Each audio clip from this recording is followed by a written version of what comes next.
Welcome back to the Stormcast, everyone. This is the podcast where we talk all things TABC sports. My name is Eli Hochberg, and I'm here with my co-host, Oren Glickman.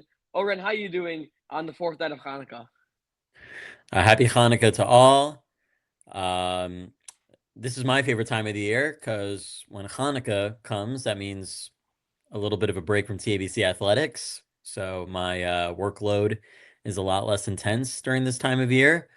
If anybody's wondering why I look ridiculous in a jacket and tie, our producer Noah Kessler insisted that one of us or both of us wear a jacket and tie, or else he's not going to be recording. So hence my looking foolish right now for this episode. So I think I said no, and Oren maybe needs a little work on that. I'm a yes man. What can I say? So we'll start it off with varsity basketball. Varsity basketball. We last recorded right before varsity basketball played Frisch. We noted how this was going to be a very difficult stretch for them, and boy, have they succeeded and thrived, going 3-0 since we've spoken. They beat Frisch down 12, 4 minutes left. I'm sure if you're listening to this, you know the heroics of Naftali Hassan already, going the 8-0 run himself, putting this team back in the game and winning. I don't think we need to get into that right now. We're gonna if you don't know about that game, but one of the most electric games, incredible game, incredible comeback from the team.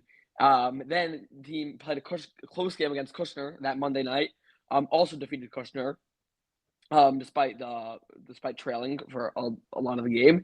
And then that Thursday night they went to SAR. I had the privilege to be in attendance at SAR, and we won by 4. It was a closer game than it really looked like on paper. Sorry, it was a closer game on the scoreboard than it really felt like because SAR, we were missing free throws at the end. SAR made it closer than it really was. But again, just the team has looked really good. And just last episode, we were talking about how if they lose one or two games, suddenly the playoff picture looks grim. And now TABC, all they need to do is win one or two more games, and they might be in the playoffs as is, and they might be looking for a home field advantage in certain games. So, Oren, what have been your takes on the team? And I guess after that, we'll talk a little bit about the preview of the rest of the season going forward for them. Yeah. I think all of us are going to remember that Frisch game for a while. It's really, I hate to sound like a broken record, but we always talk about seasons and roller coasters of emotions. Um, at one point, this team was facing a loss against Frisch and going 3-5 in their season, and the playoffs seems like they could be in real doubt. Now everybody's starting to feel confident about a playoff appearance and are now even talking about hosting a first round playoff game. It's really crazy. I mean, obviously everybody was on cloud nine after the Frisch win. But after the Kushner win, the spirits weren't so like it was a win, but like it wasn't a win where they felt good about themselves.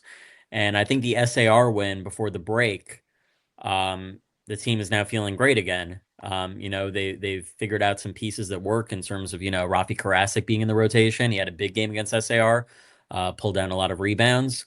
Um, I think it's a good win, even though SAR were without Ari Halper, because it's always so hard to win at the Hive. It's a very tough place to play at. Our fans. It's like you said, Pits win games. I feel like the Pit was that sixth man in that case against SAR.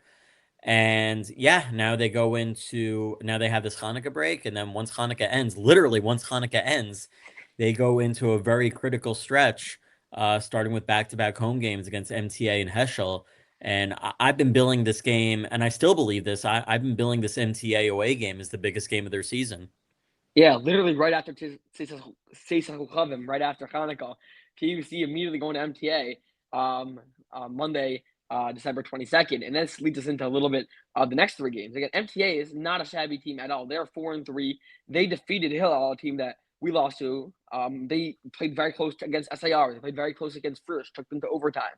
This team is not a bad team in the slightest, and it's going to be a tough matchup. And especially going on the road, going to the MSAC, um, it's not going to be easy. If they win this game, suddenly they're 7-4. They're probably going to beat Heschel 8-4, and all you have to do is probably beat Hillel or SAR to get a home game, and that's completely doable, especially on the run they could be on. However, if we lose this game, there's a real chance we go 7-7, which again is not necessarily a bad thing, as considering where we were just a few weeks ago. And But it's not the optimistic view. So the night after we're playing MTA, I think it might be our first back-to-back of the season. No, Or, we played oh, yeah. DRS and then Magan back-to-back days. DRS back, yeah. That was a Sunday day game, Monday night game. So this is a back-to-back night game. Going to be going to Heschel. Heschel has not one of the teams in the upper echelon of the Yeshiva League, but again, you can't take anything for granted. And then that Sunday, TBC will be going to Hillel. Going to Hillel is not TBC lost to Hillel at home, and going to Hillel is never easy. We saw this for Frisch just the other week. They had a doubleheader at Hillel. And JV basketball lost. We'll talk about our JV team. JV basketball lost. JV Frisch basketball lost to Hillel, and varsity played Frisch very tight. Meaning going to Hillel is not at all an easy task. So this team cannot take anything for granted. Oren there. I know he froze for me. Yeah, me too. So I'll just continue talking for now. That's fine. By the way, shout out to the SAR kids. When we went to SAR, a bunch of SAR kids that knew me. That was fun. Yeah, we knew the pod, obviously. That was very nice. So good to see the pod spreading around. Maybe other teams doing a little scouting, as we'll talk a little bit about. I heard. Rumor has it that the Frisch JV basketball team used you guys as a poster, and it worked. So bulletin board material. Yeah. So Zach Tuckman, if you're listening to this, one shout out Zach, who's now coaching Frisch varsity, in Brian Jensen's absence. But Zach Tuckman, known listener of the pod, so if he's watching this, good. Always good seeing the pod being spread around to other schools. So I spoke a little bit about varsity basketball. Oren, good to see you back. Yeah, sorry about that. I think it was me this time. Yeah, that was you for the. No, when I'm going right, no one else will go right. That's just the way it works. Someone has to have problems, internet wise. So I spoke about how LL is not an easy task at all. We saw this with Frisch. Frisch struggled mightily against Hill on the road, and then TBC will take a month-long break for finals, and then playing SAR senior night, which we'll talk about a lot later on. Any final thoughts on this varsity basketball team, Oren? I think it's like you said, the magic number to at least clinch a playoff spot, I think, is 7 wins. So one more win should put them over the top. But these guys have higher goals. They want to host that first round playoff game. I think someone who is definitely going to go into this MTA game determined with a chip on his shoulders, Yost Khan. I'm going to highlight him.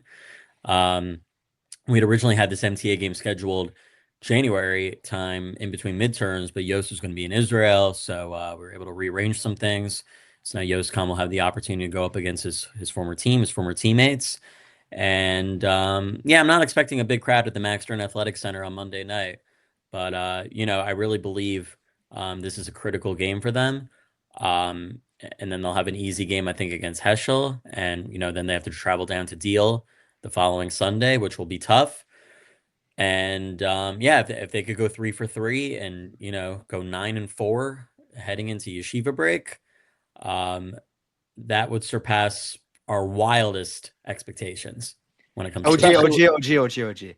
I've got some requests from the sports teams to stop saying they have easy wins on the schedule. Thank you.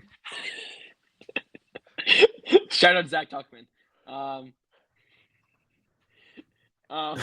I'm just talking about Heschel. I think all their other games are hard. And you know what happened 2 years ago against Heschel? When kids started trash talking Heschel, Heschel won the game, all right? Nothing's easy in the Yeshiva League. Which game? They lost varsity basketball. My first year. Correct. Yeah, they lost to Heschel. Although that was the very, very beginning of the season where we didn't know much about Heschel. We've seen enough of Heschel this year that we know, but whatever. Moving on to the other basketball team, JV basketball. JV basketball, we were just talking about last time how they defeated Ramaz. They went to Frisch Motzei Shabbos this 2 Motzei Shabbosim ago. Unfortunately, they lost there 68-64. Shout out Zach Tuckman again. Dug up the Stormcast. Dug up some Oren quotes to rile his team up. I mean, respect, I guess. Whatever works. But right, things look very grim in the first half. Ezra Adams didn't have a single point, and then in the second half, team turned up and unfortunately lost. Final seconds, we're not able to get Frisch hit the free throws. Basically, lost by 4. But then TBC the next Wednesday rebounded, went to SAR. beat them by 10. Maybe a little bit of a closer game than we would have thought it would have been, but again, a win nonetheless against a good team. So, Oren, what are your thoughts on these past two performances, and especially heading into the final 3 games of the season, which will all be before Yeshiva week? So this team is going to be wrapped up with their season before Yeshiva week, and we're already looking forward to playoffs. Yeah, they'll be the only team that's done with their regular season before winter break. And then once they get back from winter break, I think they leave like 2 days later for the Montreal tournament. So it's a very interesting timeline that they have compared to the other teams. Listen, credit to Frisch. Congrats on their win over us that Moshe Shabbos. It really was a tale of two halves. Joseph Munoz dominated the first half, and then Ezra Adams came alive in the second half. But it's really hard to make up an 18-point deficit at halftime to a good team like Frisch. Yeah, and then the SAR win, it was a win, but it wasn't a great win, if that makes sense. It's my understanding that SAR were very shorthanded in that one. I think they were down like 3 of their best players. So yeah, 3 games left, 2 of them against Hillel. We were given a gift by the fact that Hillel beat Frisch the day after Frisch beat us. But that goes to show you that you can't even take Hillel for granted. So you have to go 2 for 2. Well, now that there was a scheduling change, that Hillel game from Sunday, December 28th was now moved to Monday, January 5th, the last day of the semester. So you have 2 Hillel games in between the Frisch game. So your Frisch game is not going to be the last game of the season, like it was beforehand. But now, I think you have to run the table. Well, actually, no, you could afford to split Hillel and then beat Frisch on that Saturday night to win the division at By more than 8-2. 4. By more than 4. By more than 4, correct. Right. Yeah. That's the way it would work. Yeah. But not advising them to split with Hillel, but I'm just laying out the scenarios for everybody, for our viewers. Yeah, most definitely. And Hillel, again, just a few weeks ago, we were talking about maybe Hillel isn't that good this year. Just show how things can move. Kaharafayan can move like so super quickly. They just a few weeks ago, JEC defeated Hillel. Hillel looked down in the dumps, and now they defeated Frisch, probably the team that beat us, probably the perennial favorites in JV basketball, besides us, Flatbush, and MDY. So I guess maybe it's more than 2 favorites, but you get the point. Things could change super quickly, and it's gonna be tough games. This team could go 9-1, and again, we'll be ecstatic. This is a similar thing for varsity basketball. We could go into the break with 9 wins for both teams, and we'd be absolutely ecstatic. And but both teams could end off with 7 wins, and we'd be like, not actually, we'd be like, okay, like it wouldn't be exactly our ideal scenario, but right, it wouldn't be a disaster, but we prefer that not happen, of course. And shout out to, I think we're going to be starting a new segment called the Stormcast Player of the Week. I sent out a poll in the TABC Storm Sports chat, trying to see their opinion before we decide. Shout out Ezra Adams. He won the TABC Storm Player of the Week for his performances against SAR and against Frisch. I think I'm going to have a different player. Shout out to Ezra. But I think I'm going to have a different player of the week, as maybe we'll get to at the end of the podcast. Maybe Oren, Kessler, you guys can have a little bit of time to think about who your players of the week will be. Any other thoughts on JV basketball? Yeah, I think that loss against Frisch, I mean, obviously time will tell, but it may have been a blessing in disguise. Now we know that this team can't take anything for granted. We talked about them being a preseason favorite. And, when you go into a season as a preseason favorite, you have a target on your back. So now they know that these teams are hungry and everybody wants a piece of them and everybody wants to beat them. And I think now they'll be prepared as they go into these final 3 games, 2 against Hillel and the all-important game on Saturday night, January 3rd against Frisch. Yeah.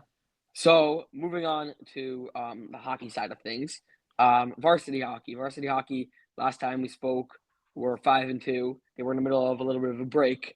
They played 2 very, very close games against probably the 2 of the 3 top teams in the league, and unfortunately lost both. They played SAR. Were tied 2-2 and late in the third period. Eitan Adler broke the tie there for SAR. SAR wins the game, unfortunately. Again, Shout out Alan Rosner. Shout out Alan Rosner. A closer game than when they lost to SAR at SAR when they lost 6-3, I believe. But again, moral victories can only last so much, especially considering we get another moral victory, but unfortunately not a real victory against. Against DRS. They went to the greenhouse. Always hard to win in the greenhouse. Lose 1-0 on a Ezra Stern goal for DRS. Jacob Stern. And, Jacob Stern. Sorry, Jacob Stern. Sorry, I meant Jacob Stern. Sorry. And just so just an unfortunate loss there. So they will be playing. They go into a very important stretch of the schedule over the next 2 weeks or so. 2 weeks from tonight, as we're recording this, we'll be hosting Frisch. We'll see if that has a that also has a different result. That will have a different result. If not, it will go to 5-5. But then which will be obviously very unfortunate. But then they will play Hank, a rematch of last year's semifinal game, and then they'll be going to Ramaz, a team that the TBC was trailing to late in the game, earlier in the season. So we'll see. Again, very key. So Oren, if you want to talk a little bit about the past 2 games, what you saw positives out of that, and how can we improve, and what are the keys to winning against this Frisch team, and maybe talk a little bit about the Hank and Ramaz games.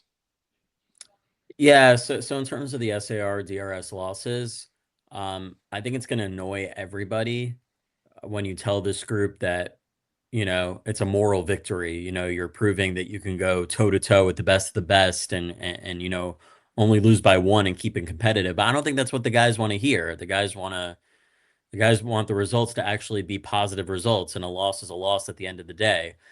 In regards to Frisch, that Frisch game is going to be harder than both the DRS and SAR games. So I think they just have to go in thinking like, we're playing with house money. Nobody's giving us a chance. Let's just like let loose, relax, have fun, play the game, let the chips fall where they may. We got nothing to lose.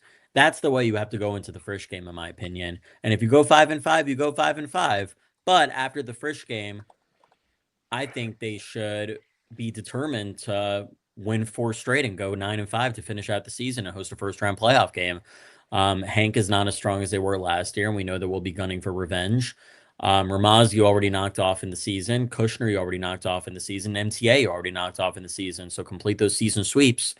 And yeah, a 3-game losing streak. I mean, it'd be great to, avoid that 3-game losing streak. But if it doesn't go the way we want it to go, close out the season on a 4-game winning streak, go 9-5, and you host a first-round playoff game, and then anything can happen. Yeah, again, weirdly, Kessler.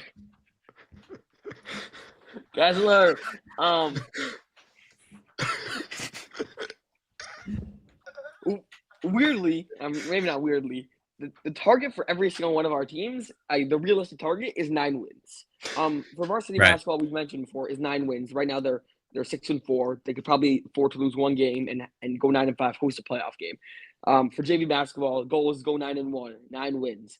For varsity hockey, goal is win 4 of the next 5 games, go 9-5, 9 wins. And as we'll get to in a second, for JV hockey, the goal there also is go 9-0-1, sweep the rest of the games. You have some tough games coming up, but again, the TBC varsity hockey team has looked good. And if nothing else, again, the team's probably not happy with that. I don't think most people are very happy with that. But if we can go 9-5, head to the playoffs with an easier home first round game, and maybe giving us some actual hope going into the second round. I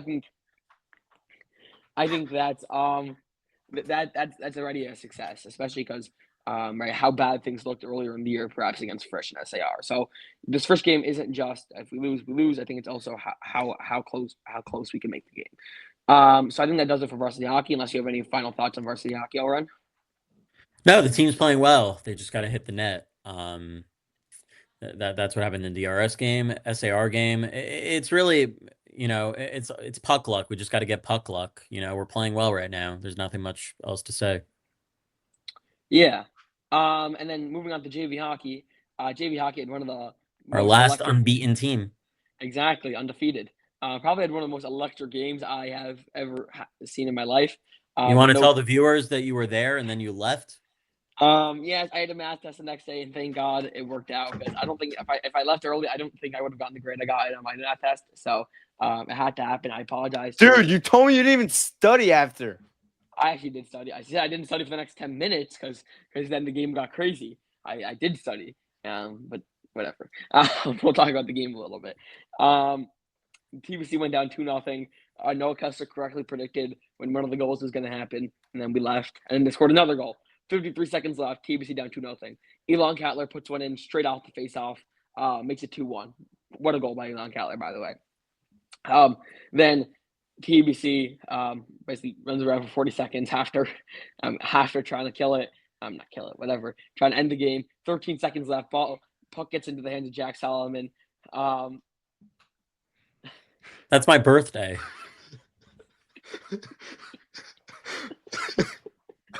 Well, you're forgetting one thing, by the way. Jack Solomon, I think he saved 2 goals off the line playing as a goalie. So, yes, I forgot to mention that. Yes, they pulled the goalie. And Jack was basically playing makeshift goalie, and he played incredibly there. 13 seconds left. Ball goes off the wall, hit Jack Solomon. Jack Solomon goes off the wall, I think off someone. I don't even remember who, and puts in a beautiful goal. 7.5 seconds. Genuinely one of the best goals I've seen, and one of the clutchest goals I've seen. So already at that point, TBC sent it to overtime. It's like, what a win. The fact that we didn't lose is a massive win. I think first few minutes of overtime were kind of stalemate. After TBC power play, and David Allen puts one in, a very nice shot by David to win the game. And this leads me to my player of the week, Stormcast player of the week, Jack Solomon. I mean, just ice in his veins, has one of the best shots I've seen. Single-handedly keeps the undefeated season alive for TBC JV hockey, and honestly, a TBC sports team, which is very impressive. So that's my Stormcast player of the week. TBC then Shadford was in that against against MTA. MTA, exactly. They defeated MTA 3-0. I don't know who scored that game. So I think it was Schwabel. No, it was Rothwak, Schwabel, and Cattler. Okay, so those 3 scored, and now TBC they have 3 games left on the schedule. They'll be going to DRS next Motzei Shabbos. DRS is 4-1-1. They lost to SIR, and they tied with Hafter, a team that TBC narrowly beat, as he just mentioned. They'll be hosting Barkai, which I don't want to say it's a freebie, but I'll say it for you then. It's probably a freebie. Yeah, it's as close to a freebie as anything in the YL can ever get to. And then TBC will go on the road to SIR, who are probably the current title. Actually, I don't know if I can say that anymore after they lost to Hafter 3-0. 2 nights ago. I completely forgot about that. But they defeated Frisch handily. It's a lot of parity in the league, meaning TBC tied with Frisch. SIR beat Frisch, but lost to Hafter 3-0. So a very complicated league right now. So again, SIR will be in another while. I'm saying it's in another month. During Model UN, shout out Jacob Schwetter, who's leaving early for Model UN, and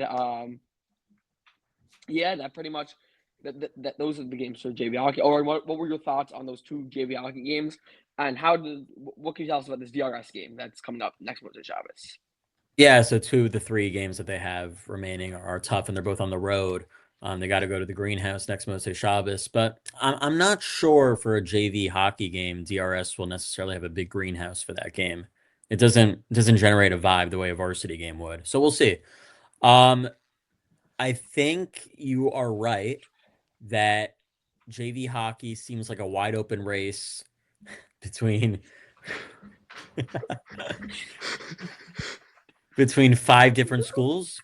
Yeah, I would highlight TABC, Frisch, SAR, DRS, and I think Hafter's up there. I mean, Hafter defeated SIR 3-0. You can't have the conversation. I think Hafter's in that conversation. I mean, the way the league is structured this year for JV hockey is that you have 11 teams, so everybody plays each other once. So in TABC's case, if they want to have home court going all the way up until the championship, they don't necessarily have to finish in first place. They could finish top 2.